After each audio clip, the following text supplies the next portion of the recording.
കുറച്ച് ദീനിയായ കാര്യങ്ങൾ കേൾക്കാൻ പള്ളിയിലിരിക്കുകയാണ് നമ്മൾ. റമദാൻ അല്ലാത്ത കാലത്ത് ഈ ഭാഗത്തൊക്കെ ഫുള്ള് ഇരുടായിരിക്കും ഈ സമയത്ത്.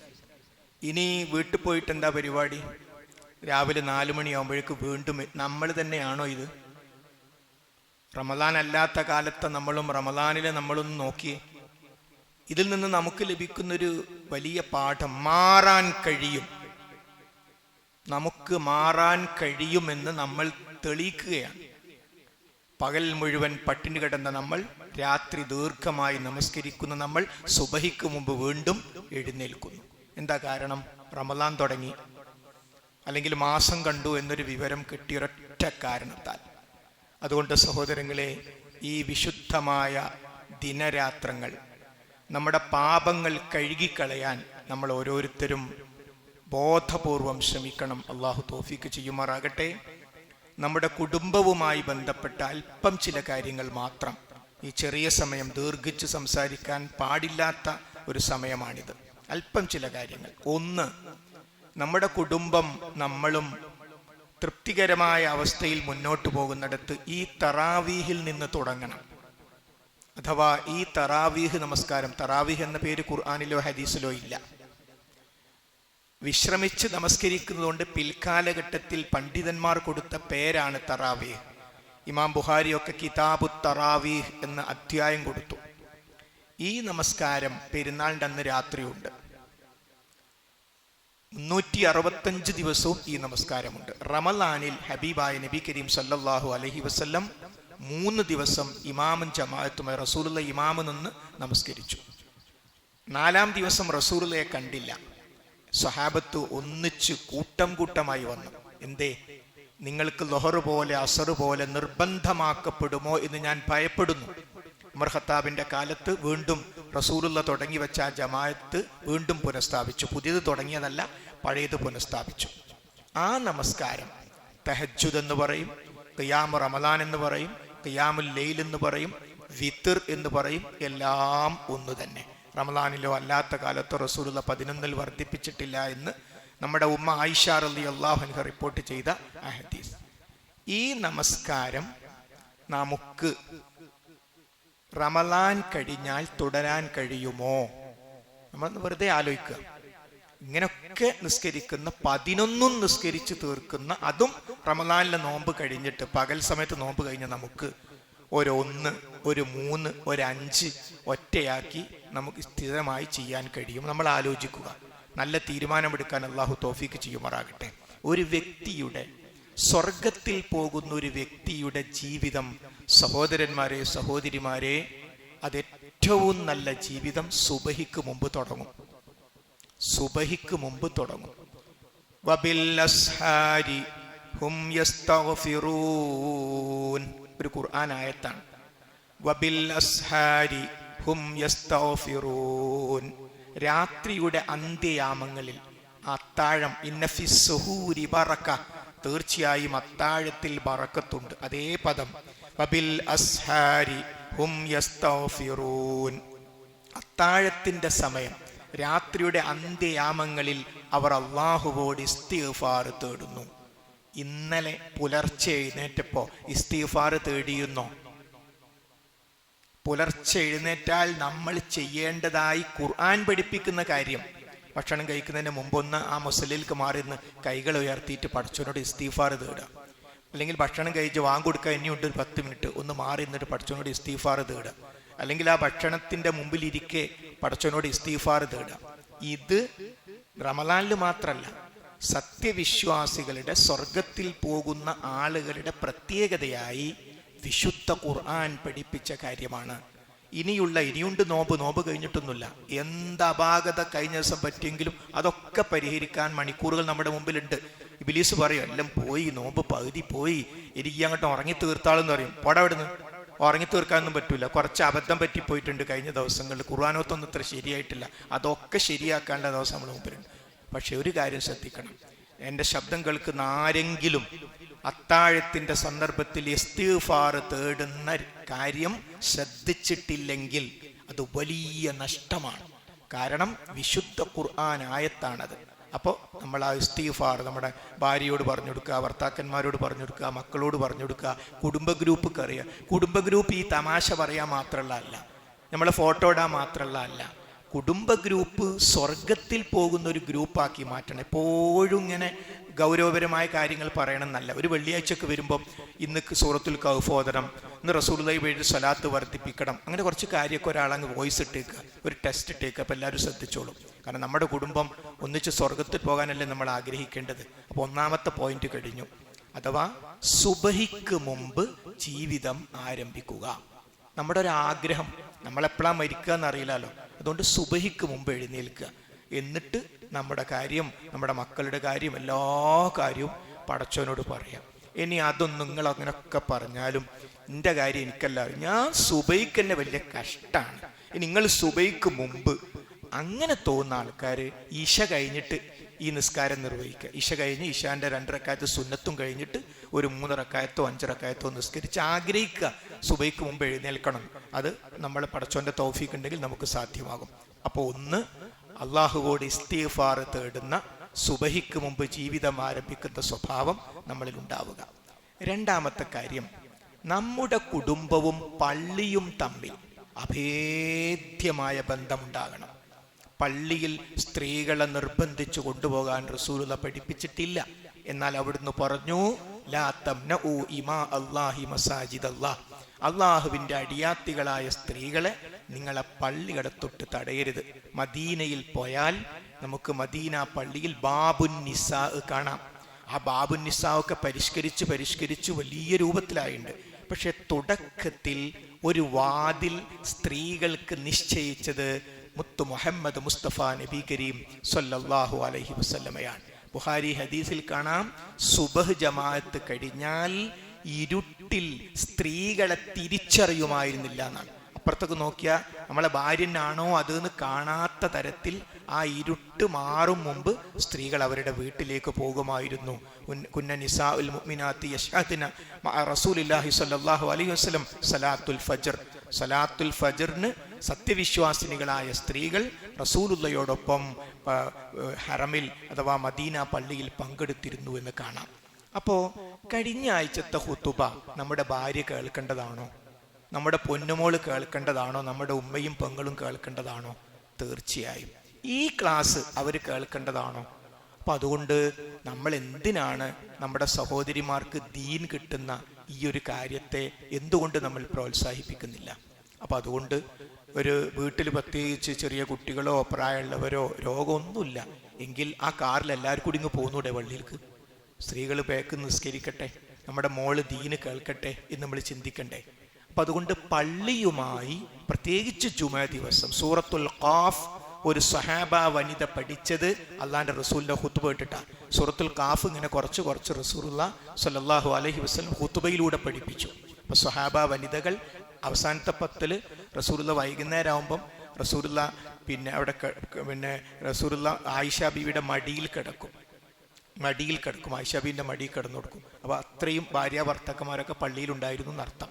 അപ്പം അതുകൊണ്ട് സ്ത്രീകളെ അടക്കം ശറയായ കാരണങ്ങളില്ലെങ്കിൽ പള്ളികളുമായി നമ്മൾ അടുപ്പിക്കണം. പള്ളിയും നമ്മുടെ വീടും തമ്മിൽ ഒരു ഹോട്ട് ബന്ധം. കാരണം നാളെ ഒരു തണലുമില്ലാത്ത ദിവസം 7 വിഭാഗം ആളുകൾക്ക് അള്ളാഹു തണൽ കൊടുക്കും. അതിൽ ഒന്ന് പള്ളിയുമായി ഹൃദയബന്ധമുള്ളവർ. എവിടെ പോയാലും സഹോദരങ്ങളെ, നമ്മളെ ഉമ്മാനെ അഡ്മിറ്റ് ചെയ്തു ഉടൻ ചോദിക്കുക, പള്ളി എവിടെ ഉള്ളത്?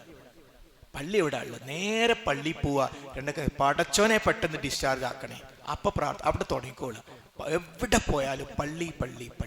കാരണം ഭൂമിയിൽ ഏറ്റവും വിശിഷ്ടമായ സ്ഥലം, വലതുകാല് വെച്ച് ബിസ്മി ചൊല്ലി റസൂലുള്ളാഹിയുടെ പേരിൽ സ്വലാത്ത് ചൊല്ലി അല്ലാഹു മഫ്തഹ്ലി അബ്വാബ റഹ്മതിക എന്ന് പറഞ്ഞ് കയറേണ്ട സ്ഥലമാണ് പള്ളി. ഭൂമിയിൽ ഏറ്റവും വിശിഷ്ടമായ സ്ഥലം. ഇവിടെ ഈ സ്ഥലം കാട് പിടിച്ച് വേസ്റ്റൊക്കെ ആയി കിടക്കുകയായിരുന്നു. കുറച്ച് മനുഷ്യന്മാർ ചിന്തിച്ചു, നമുക്ക് സ്വർഗത്ത് പോകണ്ടേ? ഒരു കൂടിയാലോചിച്ചു. അവർ 10,000ങ്ങളും ലക്ഷങ്ങളും എടുത്തു, സ്ഥലം എടുത്തു. അങ്ങനെയാപ്പത് വിശിഷ്ടമായ സ്ഥലമായത്. അത് പരിശ്രമിച്ച എല്ലാവർക്കും അല്ലാഹുവേ നീ സ്വർഗം നൽകി അനുഗ്രഹിക്കണമേ. ആധാറായി നിലനിൽക്കുന്ന ഒരു പ്രവർത്തനമായി അവർക്ക് ഈ പ്രവർത്തനത്തെ നീ മാറ്റിക്കൊടുക്കണമേ. അപ്പോൾ പള്ളിയുമായുള്ള ഹൃദയബന്ധം നമുക്കുണ്ടാകണം. പുരുഷന്മാർക്ക് പള്ളിയിലല്ലാതെ ഫർള് നിസ്കാരമില്ല. പുരുഷന്മാർക്ക് പള്ളിയിലല്ലാതെ ഫർള് നിസ്കാരമില്ല. അപ്പൊ എന്ത് ചെയ്യണം? ഒരു സ്വഹാബി കരഞ്ഞു, ഭയങ്കര വിഷമം. എന്താ? ഒരു ജമാഅത്ത് നഷ്ടപ്പെട്ടു പോയി. നമ്മളൊക്കെ എന്താ, ഏതെങ്കിലും ജമാഅത്ത് കിട്ടിയെങ്കിലായിരുന്ന സ്വഹാബികൾക്ക് ഒന്നും നഷ്ടപ്പെട്ടു, ഭയങ്കര വിഷമായിരുന്നു. അതുകൊണ്ട് യാത്രയോ രോഗമോ ശറഈയായ കാരണങ്ങളോ ഇല്ലെങ്കിൽ ജമാഅത്ത് നഷ്ടപ്പെടുന്ന ഒരവസ്ഥ ഇല്ലാതിരിക്കാൻ നമ്മൾ പ്രത്യേകം ശ്രദ്ധിക്കണം. പിന്നെ നമ്മുടെ മക്കളും, ഇപ്പൊ ചില ആൾക്കാർ കുട്ടികളൊക്കെ ഇങ്ങനെ ബഹളം വെച്ച, എന്താ കുട്ടികൾ ഇങ്ങനെ ബഹളം വെക്കുന്നു, കുട്ടികൾ എന്താ അങ്ങനെ കരയുന്നു? മിണ്ടിപ്പോവരുത്. കുട്ടികൾ കൂടിയാ വള്ളി. കുട്ടികൾ ഓടും. നിസ്കരിക്കുമ്പോൾ ഇങ്ങനെ നടുക്ക് ഇങ്ങനെ സഫ് കൂടി ഇങ്ങനെ ഓടും കുട്ടികൾ പുറത്ത് കയറും. കുട്ടികൾ ഉറക്ക കരയും. അവർ കൂടി ഉള്ളതാണ് പള്ളി. അതുകൊണ്ട് ഒരിക്കലും വയസ്സം പള്ളിയാക്കരുത്. കുട്ടികൾ ഒരിക്കലും ചീത്ത പറയാൻ പാടില്ല. ഏതെങ്കിലും കുട്ടികൾ കരഞ്ഞാൽ ആ ഉമ്മാനെ സമാധാനിപ്പിക്കുക. സാരല്ല മോളെ, കുട്ടികൾ കഴിഞ്ഞ് നാളെയും വന്നിട്ടോന്ന് ആ ഉമ്മ തീരുമാനിക്കും, പടച്ചോൻ ഇനി ഞാൻ കുട്ടീനെയും കൊണ്ട് ഇവിടെ വരൂല. അപ്പൊ പറയണം, മോള് ധൈര്യമായിട്ട് വന്നോന്ന്. കാരണം റസൂലുള്ളാഹി സ്വല്ലല്ലാഹു അലൈഹി വസല്ലം കുട്ടികളുടെ ഭാഗത്ത് നിന്ന് കരച്ചിൽ കേട്ടപ്പോൾ നിസ്കാരത്തിന്റെ സൂറത്ത് ചുരുക്കി. റസൂലുള്ളാഹി ചിന്തിച്ചത് ആ ഉമ്മയുടെ അവസ്ഥയാണ്. വേഗം കുറച്ച് ചെറിയ സൂറത്താക്കി ചുരുക്കി കളഞ്ഞു. അതുകൊണ്ട് കുട്ടികളുടേത് കൂടിയാണ്. അതാ പറഞ്ഞത്, പള്ളിയുമായി നമ്മുടെ ഹൃദയത്തെ, നമ്മുടെ കുടുംബത്തെ ബന്ധിപ്പിക്കണം. സ്ത്രീകളെ പള്ളിയിൽ കൊണ്ടുവരേണ്ടത് മയ്യത്തായിട്ട് മാത്രം. മയ്യത്തായ കൊണ്ടുവരും, ഇങ്ങോട്ട് വെക്കി ഇങ്ങോട്ട് വെക്കി ഇങ്ങോട്ട് വെക്കി. ആദ്യമായിട്ട് പള്ളിയിൽ വരിക മയ്യത്തായിട്ട്. മയ്യത്താകുന്നതിന് മുമ്പൊന്ന് വരണം. മയ്യത്തായ കഴിച്ചിലാനുള്ള കാര്യമൊക്കെ പഠിപ്പിച്ചു കൊടുക്കാനുള്ള സ്ഥലവും കൂടിയാണ് പള്ളി. ഇപ്പൊ രണ്ടാമത്തെ പോയിന്റായി, പള്ളിയുമായി നമ്മുടെ കുടുംബത്തിന് ഹൃദയബന്ധം വേണം. 3, വീട്ടിൽ ദീനി അന്തരീക്ഷം ഉണ്ടാകണം. അതിൽ പ്രധാനപ്പെട്ട 2 കാര്യം. ഒന്ന്, ജീവനുള്ള വസ്തുക്കളുടെ ഫോട്ടോ പറ്റൂല. പത്രം പ്രശ്നമല്ല. കുട്ടികളുടെ കളിപ്പാട്ടം, അതൊക്കെ ആലിമീങ്ങൾ വ്യക്തമായി പറഞ്ഞതാ. പത്രം നമ്മൾ എടുത്ത് ഒഴിവാക്കുന്നതാണ്, കത്തിച്ച് കളയും, വിറ്റുകളയും. കുട്ടികളെ കളിപ്പാട്ടും അങ്ങനെ തന്നെ. അത് അതേ സമയത്ത് ജീവനുള്ള വസ്തുക്കളുടെ ഫോട്ടോ, മാൻ്റെ ഫോട്ടോ അല്ലെങ്കിൽ ആന കൊത്തി വെച്ചത് അങ്ങനെയൊക്കെ ഉണ്ടാവും. അതൊരിക്കലും പാടില്ല. മഹാനായ റസൂലുള്ളാഹി സ്വല്ലല്ലാഹു അലൈഹി വസല്ലം എപ്പോൾ വീട്ടിലേക്ക് വരികയാണെങ്കിലും എന്ത് വിഷമുണ്ടെങ്കിലും വരുന്ന സമയത്ത് അതൊന്നും പ്രകടിപ്പിക്കൂല. അത് ഇസ്ലാമിൻ്റെ ഒരു മര്യാദയാണ്. നമ്മളൊക്കെ അങ്ങനെ ചെയ്യണം. എന്ത് ടെൻഷൻ പ്രയാസം ഉണ്ടെങ്കിലും വീട്ടിലേക്ക് വരുമ്പം ആദ്യത്തെ അരമണിക്കൂർ വെടി നിർത്തൽ, ഒരു പ്രശ്നമില്ല എന്ന രൂപത്തിലാകണം. സ്ത്രീകളും ശ്രദ്ധിക്കണം.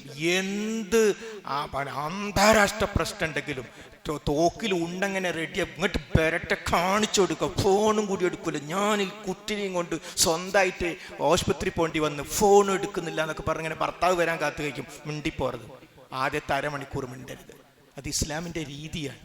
കാരണം ഭർത്താവ് ഏത് അവസ്ഥയിലാണ് വരുന്നത് ഭാര്യക്ക് അറിഞ്ഞൂടാ. ഭാര്യൻ്റെ അവസ്ഥ ഭർത്താവ്, ഇത് രണ്ടും കൂടി ഒരൊറ്റ അടി അടിച്ചാൽ പ്രശ്നമായി. കുട്ടികളൊക്കെ ഇടപെട്ടും അടുത്ത വീട്ടുകാർ പറയും മൂപ്പര് വന്നിക്കെന്ന് പറയും. അതാണ്. ഒരുപക്ഷെ എന്തായിരിക്കും എന്നറിയോ, അവളുടെ പ്രസവത്തിന് ആശുപത്രിയിൽ കൊടുക്കാൻ 20,000 രൂപ വായ്പ വാങ്ങി നിന്ന് കൊടുക്കേണ്ടി വരും.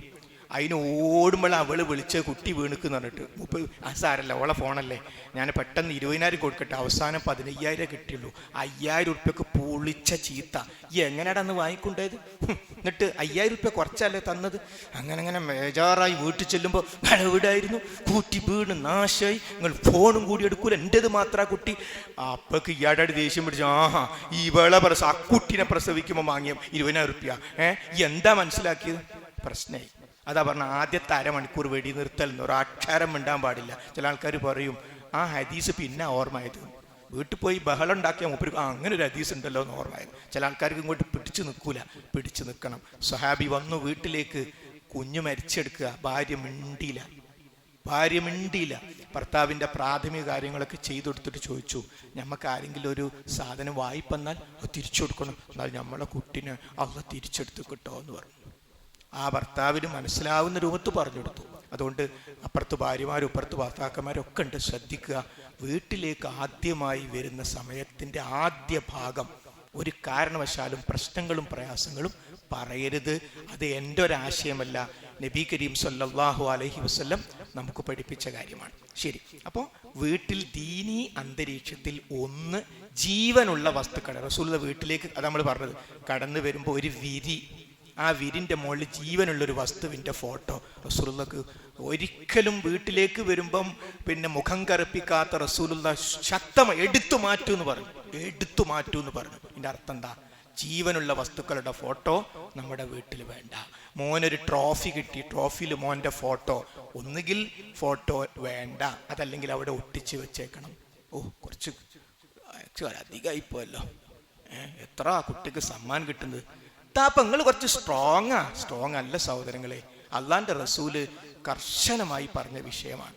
അതുകൊണ്ട് മോൻ്റെ ഫോട്ടോ ആയി, മോളെ ഫോട്ടോ ആയി, ആ ഫോട്ടോ ഒന്നിൽ കമത്തിയാടെ വെച്ചേക്കുക, അതിൻ്റെ മുകളിലൊരു നല്ലൊരു വെള്ള പേപ്പർ അങ്ങ് ഒട്ടിച്ചേക്കുക.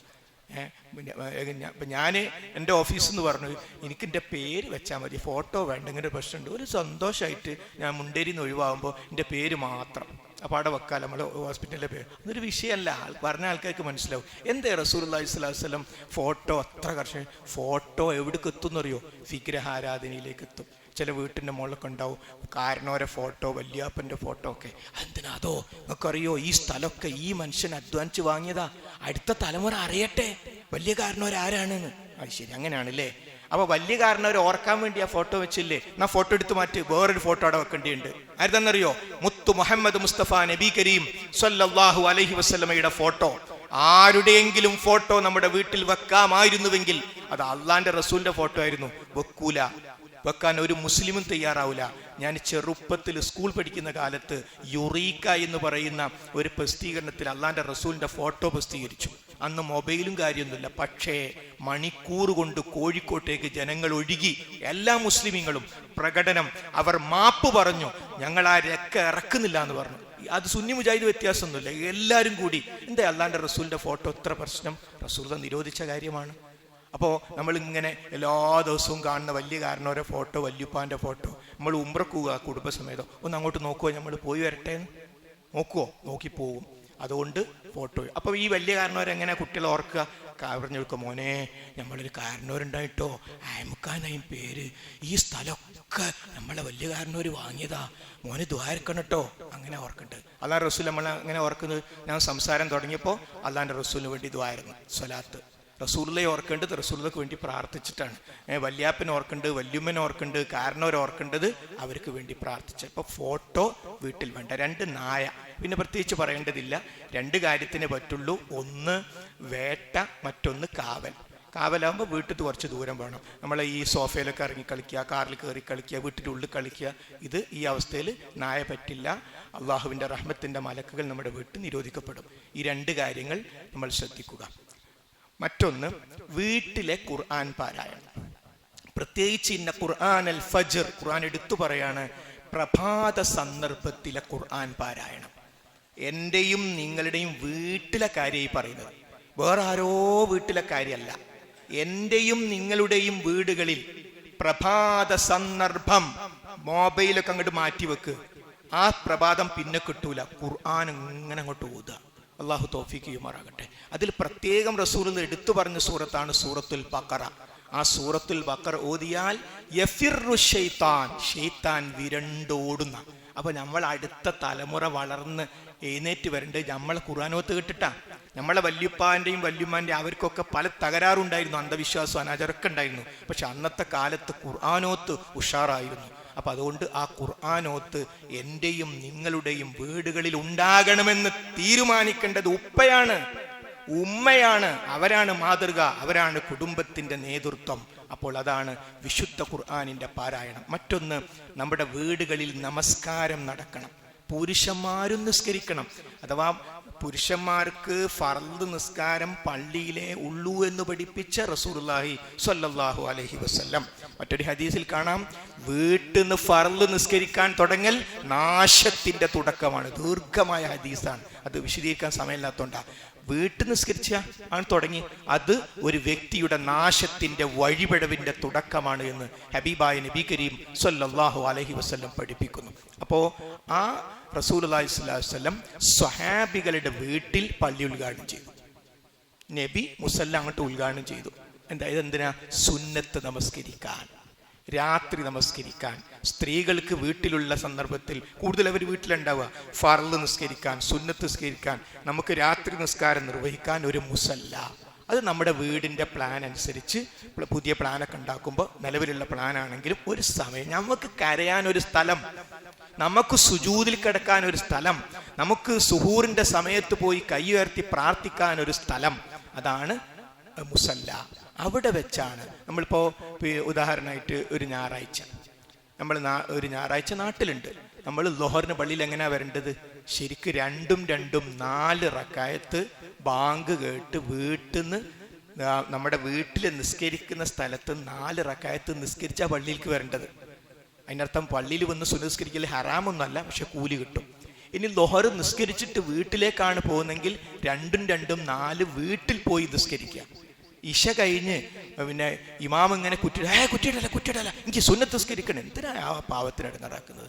നമ്മൾ നേരെ പുറത്തിറങ്ങുക, വീട്ടിൽ പോയിട്ട് സുന്നത്ത് നിസ്കരിക്കുക.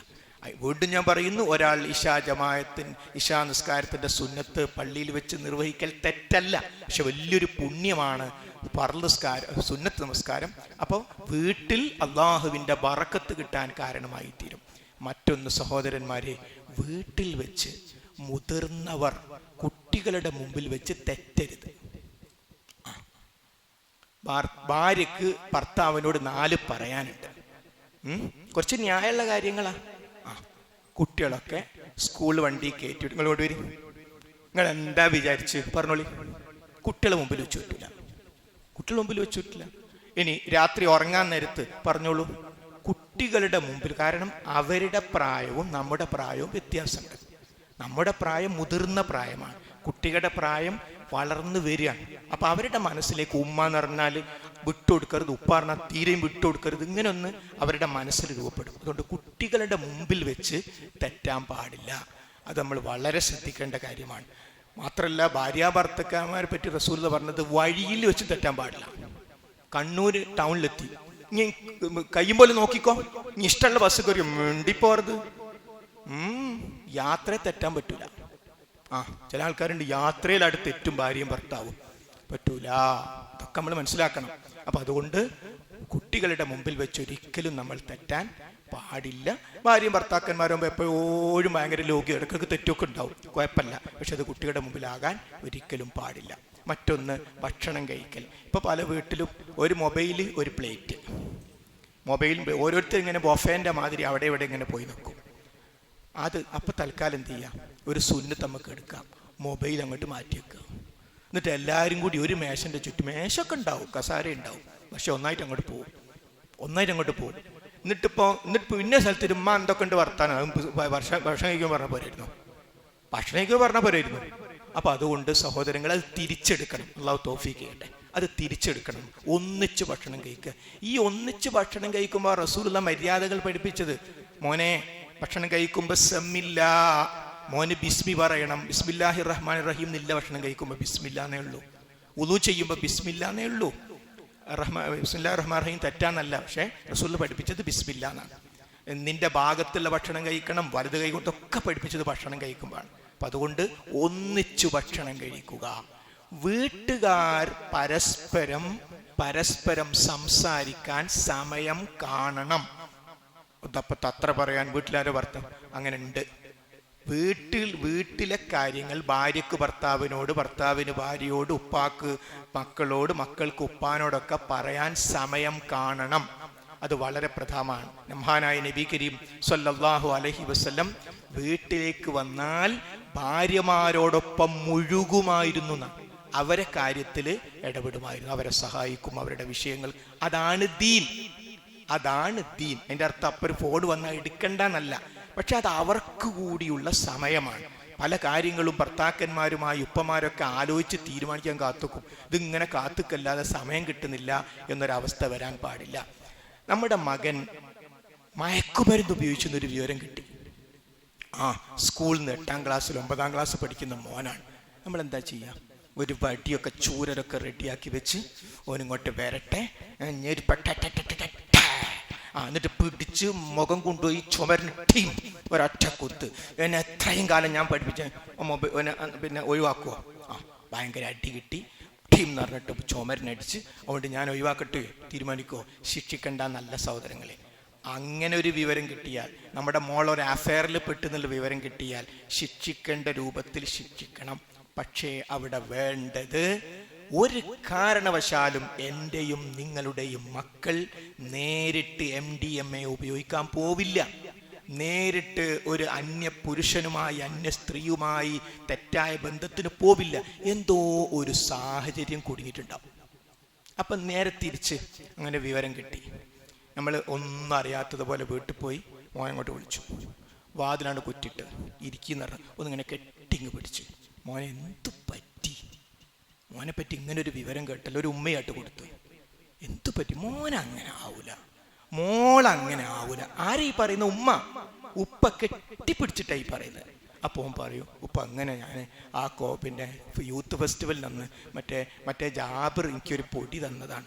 അങ്ങനെയാണല്ലേ, അത് സാരല്ല മോനെ, നമ്മൾ ശരിയാക്കാം, മോൻ വിഷമിക്കണ്ട കേട്ടോ, ഭയങ്കര മാറ്റം ഉണ്ടാകാൻ സാധ്യത ഉണ്ട്.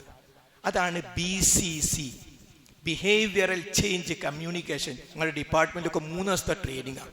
ഇത് അള്ളാൻ്റെ റസൂൽ അന്ന് പഠിപ്പിച്ചു വെച്ചതാണ്. അതായത് നമ്മൾ ഒരു ആശയം മറ്റൊരാളിലേക്ക് കൈമാറുമ്പോൾ നമ്മൾ പറയുന്ന ആശയപ്രകാരം അവരിൽ മാറ്റമുണ്ടാകാൻ പറ്റുന്ന രൂപത്തിൽ എന്ത് ചെയ്യണം? സംസാരിക്കണം. അതാണ് BCC, ബിഹേവിയറൽ ചേഞ്ച് കമ്മ്യൂണിക്കേഷൻ. അപ്പോൾ ഇതാണ് റസൂലിന്റെ കാലത്ത് ഒരാൾ പള്ളിയിൽ നിന്ന് മൂത്രയിച്ച്, സഹാബികൾ കാരണം പള്ളിയിൽ മൂത്രയിച്ച് കാണിച്ചു കൊടുക്കുക, ഇങ്ങനെ ആനങ്ങിപ്പോർന്നു, ആനങ്ങിപ്പോയത് എല്ലാവരും അടക്കി നിർത്തി. അയാൾ അങ്ങോട്ട് വിളിച്ച്, പള്ളിൻ്റെ ഉള്ളിൽ മൂത്രയിക്കൽ, അയാൾ ഐസായി. എന്നിട്ട് മൂപ്പര് അവിടെ നിർത്തിയിട്ട് സഹാബികളോട് വെള്ളം കൊണ്ടുവരാൻ പറഞ്ഞു. മണലല്ലേ, കുറേ വെള്ളം ഒഴിച്ചാൽ തഹൂറാവും, ഇയാൾക്ക് ഒരു ഫൈനും ഇല്ല. ഇനി വേണമെങ്കിൽ എടുക്കടോ, വെള്ളം എടുക്കടോ, ഇനി ഇത് ആവർത്തിക്കാൻ പാടില്ല, കൊണ്ടുവരണം, ഒഴിക്കടൊക്കെ പറയാം. ഒന്നും ചെയ്തില്ല. സഹാബികൾ വെള്ളം കൊണ്ടുവന്നു, അവിടെ വെള്ളം ഒഴിച്ചു, ഇയാളെ മാറ്റി നിർത്തി. ഇനി ജീവിതത്തിൽ അത്തെറ്റ് അയാൾ ചെയ്യും. ഇതാണ് സഹോദരങ്ങളെ കുട്ടികളോട് പെരുമാറും നമ്മൾ ശ്രദ്ധിക്കേണ്ടത്. അതുകൊണ്ട് മക്കളിൽ നമ്മളോട് വെറുപ്പുണ്ടാകാതെ, എനിക്ക് പറ്റിപ്പോയൊരു അബദ്ധത്തിൽ എന്നോടൊപ്പം എൻ്റെ ഉപ്പയുണ്ട് ഉമ്മയുണ്ട്, ഞാൻ ചെയ്തത് മോശമായിപ്പോയി പഠിച്ചോനെ, ഇത്രയും പ്രിയപ്പെട്ടൊരു ഉമ്മനോട് ഉപ്പനോടായാലോ ഞാനിത് ചെയ്തു പോയത്, ആ രാത്രി കരയണം നമ്മൾ ആലോചിച്ചിട്ട്, അവൾ കരയണം നമ്മൾ ആലോചിച്ചിട്ട്, അങ്ങനെ മാറ്റമുണ്ടാകും. വീണ്ടും പറയുന്നു, ശിക്ഷിക്കേണ്ട സമയത്ത് ശിക്ഷിക്കേണ്ടതില്ല എന്നല്ല ഞാൻ പറഞ്ഞു. ആ നിലക്ക് നമ്മുടെ മക്കൾക്ക് എന്തും നമ്മളോട് തുറന്നു പറയാനുള്ള ഒരവസ്ഥ. അതുകൊണ്ടാണ് കൗമാരപ്രായം എത്തിയാൽ ഫ്രണ്ട്സിനെ പോലെയാകണം, ബാപ്പയും മക്കളുമൊക്കെ ഫ്രണ്ട്സിനെ പോലെയാകണം എന്നാണ് ഇസ്ലാം പഠിപ്പിക്കുന്നത്. എല്ലാം തുറന്നു പറയുന്ന ഒരവസ്ഥയിലേക്ക് മക്കൾ എത്തണം. ഏറ്റവും അവസാനത്തെ കാര്യം പ്രാർത്ഥനയാണ്. പ്രാർത്ഥന നമ്മൾ അറിയണം. മാതാപിതാക്കൾ മക്കൾക്ക് വേണ്ടി പ്രാർത്ഥിച്ചാൽ റസൂലുള്ള പറയണം, ആ പ്രാർത്ഥന അല്ലാഹ് സ്വീകരിക്കും. മക്കൾ മാതാപിതാക്കൾക്ക് വേണ്ടി പ്രാർത്ഥിച്ചാൽ ആ പ്രാർത്ഥന അല്ലാഹ് സ്വീകരിക്കും. നോമ്പുള്ളത് നമ്മളെ മക്കളെ പേര് പറഞ്ഞു പ്രാർത്ഥിച്ചോളി. എത്ര മോശമായ അല്ലെങ്കിൽ നമുക്ക് എത്ര തൃപ്തി അല്ലെങ്കിലും അവരൊക്കെ മാറ്റാൻ ആർക്ക് കഴിയും? റബ്ബിന് കഴിയും. അതുകൊണ്ട് നമ്മുടെ പ്രാർത്ഥനയിൽ നമ്മുടെ ഒരു കാരണവശാലും, പ്രിയപ്പെട്ട സഹോദരിമാരെ സഹോദരന്മാരെ, മക്കളെ എന്ത് തെറ്റ് ചെയ്താലും ശപിച്ചു പോകരുത്. ഈ നന്നാവിലടാ, ഈ നശിച്ചു പോട്ടെ, ദേഷ്യം പിടിച്ചു പോലും പറയരുത്. അതെങ്ങാനും സ്വീകരിക്കപ്പെട്ടാൽ നമ്മുടെ പ്രാർത്ഥന കാരണത്താൽ നമ്മളെ മോള് നശിച്ചു പോകും, നമ്മുടെ മകൻ നശിച്ചു പോകും. ഒരു കാരണവശാലും മനസ്സുകൊണ്ടുപോലും എത്ര നമ്മുടെ ഹൃദയത്തെ ബാധിക്കുന്ന തരത്തിൽ നമ്മൾ അവഗണിക്കപ്പെട്ടാലും നമ്മുടെ മക്കൾക്കെതിരെ ഒരിക്കലും പ്രാർത്ഥിച്ചു പോകരുത്. സഹോദരങ്ങളെ, ഞാൻ അവസാനിപ്പിക്കുന്നു. കുറേ കാര്യങ്ങൾ കുടുംബവുമായി ബന്ധപ്പെട്ടുണ്ട്. അതിൽ ഈ സമയത്ത് ക്രോഡീകരിക്കാവുന്ന ഒരു 5-6 പോയിന്റ്സ് പറഞ്ഞു എന്ന് മാത്രം. അല്ലാഹു സുബ്ഹാനഹു വ തആല ദീനി കുടുംബമായി വളരാനുള്ള തൗഫീഖ് നമുക്കെല്ലാവർക്കും പ്രദാനം ചെയ്യുമാറാകട്ടെ.